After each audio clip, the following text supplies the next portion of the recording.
मथुरा के गांव फालेन में गुरुवार यानी आज सुबह तड़के 4 बजे वर्षों पुरानी परंपरा को साकार करते हुए अनोखी होली मनाई गई।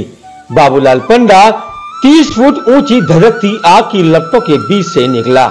ये अद्भुत नजारा देखने को श्रद्धालुओं और आसपास के लोगों का विशाल हुजूम उमड़ पड़ा। बाबूलाल पंडा दोपहर 2 बजे स्नान आदि से निवृत्त होकर होलिका का पूजन करने के बाद घी का दीपक जलाकर प्रहलाद मंदिर पर जप कर बैठ गया। मंदिर के बाहर पास के 5 गांवों के श्रद्धालु धमार गायन कर पंडा का उत्साह वर्धन करते रहे। बाबूलाल पंडा कुछ समय के अंतराल पर दीपक की जलती लौ पर हथेली का स्पर्श करता रहा। इसके बाद भक्त प्रहलाद की माला से जप करने लगा। श्रद्धालु शाम 5 बजे से ही आने लगे। शाम ढलते ही नगाड़ों, ढोलक और मजीरा और खड़ताल आदि का वादन और फाग गायन का दौर शुरू हो गया। दीपक की लौ ने शीतलता धारण की। तब पंडा ने होली प्रज्वलित करने का संकेत दिया। इसके बाद मेला पुरोहित भगवान सहाय ने अग्नि जलाई और तय मुहूर्त पर पंडा मंदिर से निकलकर प्रहलाद कुंड में स्नान करने पहुंचा और उसकी बहन प्रहलाद कुंड में स्नान करने पहुंचा। उसकी बहन प्रहलाद कुंड की घट्टी पर दूध, गंगा जल, पंचामृत का लोटा लेकर खड़ी हुई नजर आई। पंडा प्रहलाद कुंड से दौड़ता हुआ अग्नि के समक्ष पहुंचा तो उसकी बहन ने अग्नि में गंगा जल के छींटे डालकर शीतलता बनाए रखने की प्रार्थना की। इसके साथ ही बाबूलाल पंडा बदन पर मात्र एक लंगोटी और हाथ में माला लेकर जप करता हुआ अग्नि में प्रवेश करने के बाद देखते ही देखते उस पार पहुंच गया। ये रोमांचक नजारा देखने वाले धन्य हो गए। पूरा माहौल भक्त प्रहलाद के जयकारे से गूंज उठा। धमार गायन फालेन, सुपाना, राजागढ़ी, वर्चावली और नगला के लोगों ने आकर होली की पूजा की और अपने गांव में निकलने वाले पंडा के सामने रौद्र रूप धारण न करने की प्रार्थना की। होलिका की सजावट भव्य रूप से की गई थी। सबसे नीचे मिट्टी बिछाई गई, उसके ऊपर कंडों और गुलरी की ठोस होलिका बनाई गई। उस स्थान पर राजस्थान से मंगाकर कटीली कटहल की बाड़ लगाई गई। लगभग 3 तौली ईंधन भी मंगाया गया। पंडा धधक सी आग से निकला। उसके बाद परिजन और ग्रामीण पंडा को पूरे गांव में परिक्रमा कराकर उसके घर छोड़कर आए। फिर ढप रख दे गायन गाया गया। इस दौरान सुरक्षा व्यवस्था में एसडीएम छाता रामदत्त राम, सीओ छाता जगदीश काली रमन समेत दर्जनों महिला, पुरुष, सिपाही और पीएससी वाले वहां मौजूद रहे। आप 4 बजे एक घंटी आग से निकलेंगे, उसके बारे में थोड़ी जानकारी दें आप। जानकारी चाहिए शुरू से है कि अब लास्ट यही थोड़ा ही अभी बता। अब आप देख रहे हैं कि यहाँ पर हवन चल रहा है। हमारे प्रभु का जो आगमन होने की तैयारी में है। करीबन अभी टाइम बहुत है, अभी शायद मेरा 1:30 बजे होगा।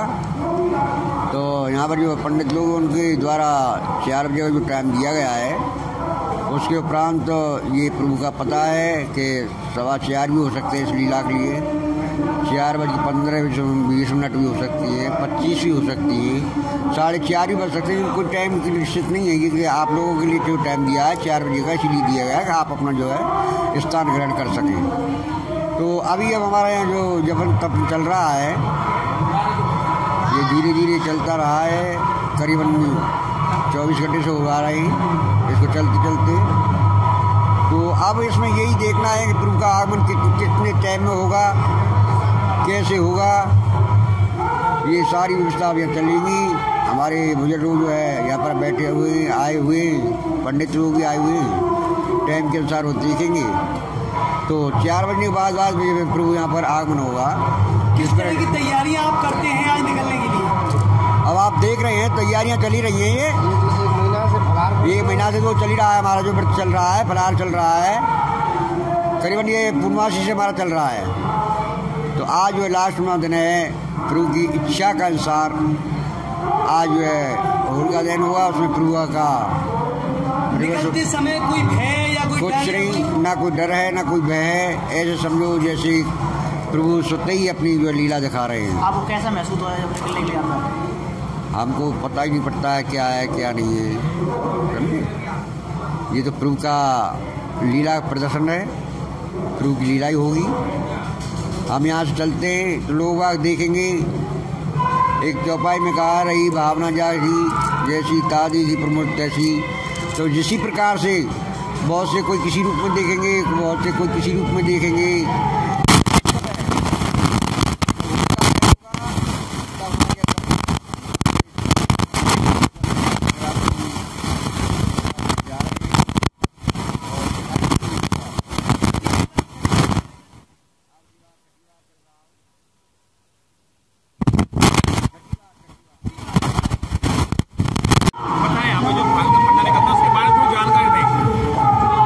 ग्राम पंचायत फालेन में काफ़ी वर्षों से चला रहा है।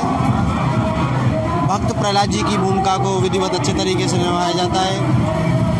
भक्त प्रहलाद को जब उनके पिता हिरण्याकश्यप ने अनेक यातनाएं दी, अनेक कष्ट दिए, उनमें एक कष्ट ये भी था, उनकी जो बहन थी होलिका, उनके पास में ऐसी शीतल साड़ी थी कि वो अग्नि में उसे ओढ़ करके बैठ सकती थी। भक्त प्रहलाद को अपनी गोदी में लेकर के जैसे ही वो अग्नि में बैठी, प्रभु की कृपा ऐसी हुई, हवा चली और वो जो शीतल साड़ी थी होलिका से हट कर के भक्त प्रहलाद जी के ऊपर आ गई। होलिका जल कर के राख की ढेरी में बदल गई और भक्त प्रहलाद जी खिलखिलाते हुए, हंसते हुए होलिका से बाहर आ गए। काफ़ी वर्षों से ये परंपरा आज भी हमारे पंडा जी निभाते आ रहे हैं। हर वर्ष कोई ना कोई 2 वर्ष, कोई 4 वर्ष इन्हीं के परिवार में से निकलता रहता है। बहुत सुंदर आयोजन होता है, अन्य प्रकार के सब आयोजन होते हैं।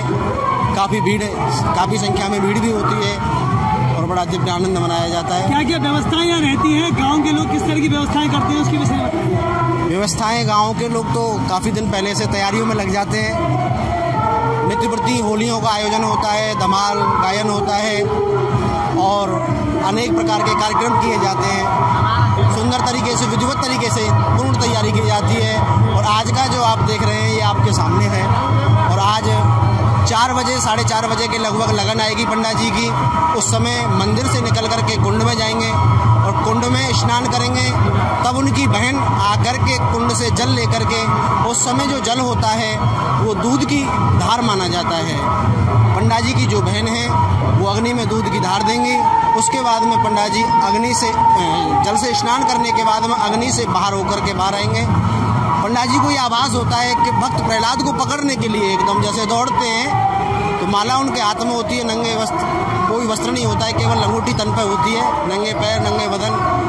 और आश्चर्य की बात है, ये विश्वास दिलाता है, ये भक्ति में शक्ति है। हमें अन्य प्रकार की शिक्षाएं इससे प्राप्त होती हैं।